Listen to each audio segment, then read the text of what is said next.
అందరికీ నమస్కారం అండి. Welcome to Harden's world. ముందుగా మీ అందరికీ నూతన సంవత్సర శుభాకాంక్షలు. ఈ కొత్త సంవత్సరంలో మీరందరూ హ్యాపీగా హెల్తీగా ఉండాలని ఆ శ్రీకృష్ణ పరమాత్ముని కోరుకుంటున్నానండి.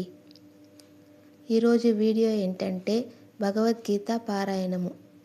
ఈ కొత్త సంవత్సరంలో నేను ప్రతిరోజు భగవద్గీత పారాయణం చేయాలని అనుకున్నానండి. ఆ పారాయణం చేసేది మీకు వీడియో రూపంగా పెట్టినామంటే మీలో ఎవరికైనా ఇంట్రెస్ట్ ఉంటే మీరు కూడా పారాయణం చేస్తారని పెడుతున్నానండి. ఈరోజు మొదటి అధ్యాయంలోని శ్లోకాలు పారాయణం చేయబోతున్నానండి.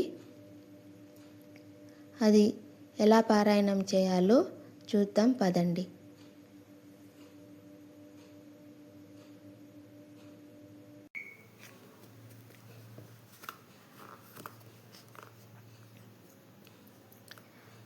ఓం శ్రీకృష్ణ పరబ్రహ్మణే నమః. శ్రీమద్భగవద్గీత ప్రథమోధ్యాయః. అర్జున విషాదయోగః. ప్రస్తావన: భగవంతుడగు శ్రీకృష్ణదేవుడు అర్జునుని నిమిత్త మాత్రముగా చేసుకొని ప్రపంచమునకంతటికిని భగవద్గీతాయనిడి దివ్య సందేశమును వినిపించియున్నాడు.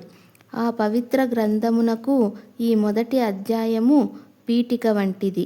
రెండు వైపులా గల ప్రముఖ వీరులను పేర్కొనుటయు, యుద్ధారంభ సంరంభమును, బంధువులు నశింతురనడి వ్యామోహమున అర్జునుడు దుఃఖమునకు గురియగుటయు ఈ అధ్యాయమున ముఖ్యముగా వర్ణించబడిన విషయములు.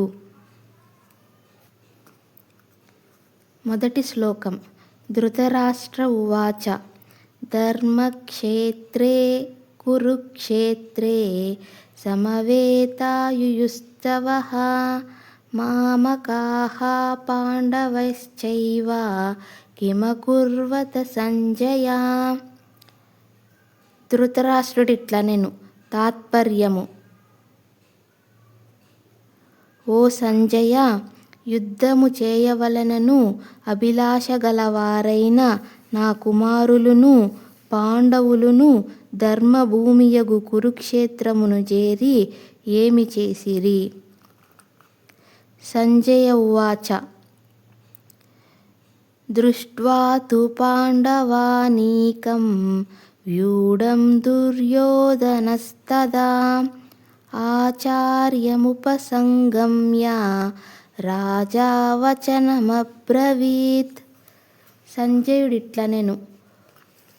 ఓ ధృతరాష్ట్ర మహారాజా, ఆ సమయమున రాజగు దుర్యోధనుడు వ్యూహకారముగానున్న పాండవ సైన్యమును చూచి గురువగు ద్రోణాచార్యుని వద్దకు పోయి చెప్పుచున్నాడు.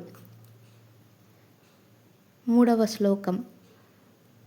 పశ్యైతాం పాండుపుత్రాణం ఆచార్యమహతీం చమూం వ్యూఢాం ద్రుపదపుత్రేణ తవ శిష్యేన ధీమతా. ఓ గురువర్యా, నీ శిష్యుడను బుద్ధివంతుడను ద్రుపదపుత్రుడను నగు దృష్టద్యుమ్నుని చేత తీర్చి కూర్చబడియున్న పాండవ రాజకుమారుల యొక్క ఈ మహాసైన్యమును తిలకింపుము. ఈ రోజుటికి 3 శ్లోకాలండి. ఈ వీడియో మీకు నచ్చినట్లయితే మన ఛానల్ని సబ్స్క్రైబ్ చేయండి, లైక్ చేయండి, షేర్ చేయండి. నెక్స్ట్ వీడియోలో మళ్ళీ కలుద్దామండి. అంతవరకు బాయ్.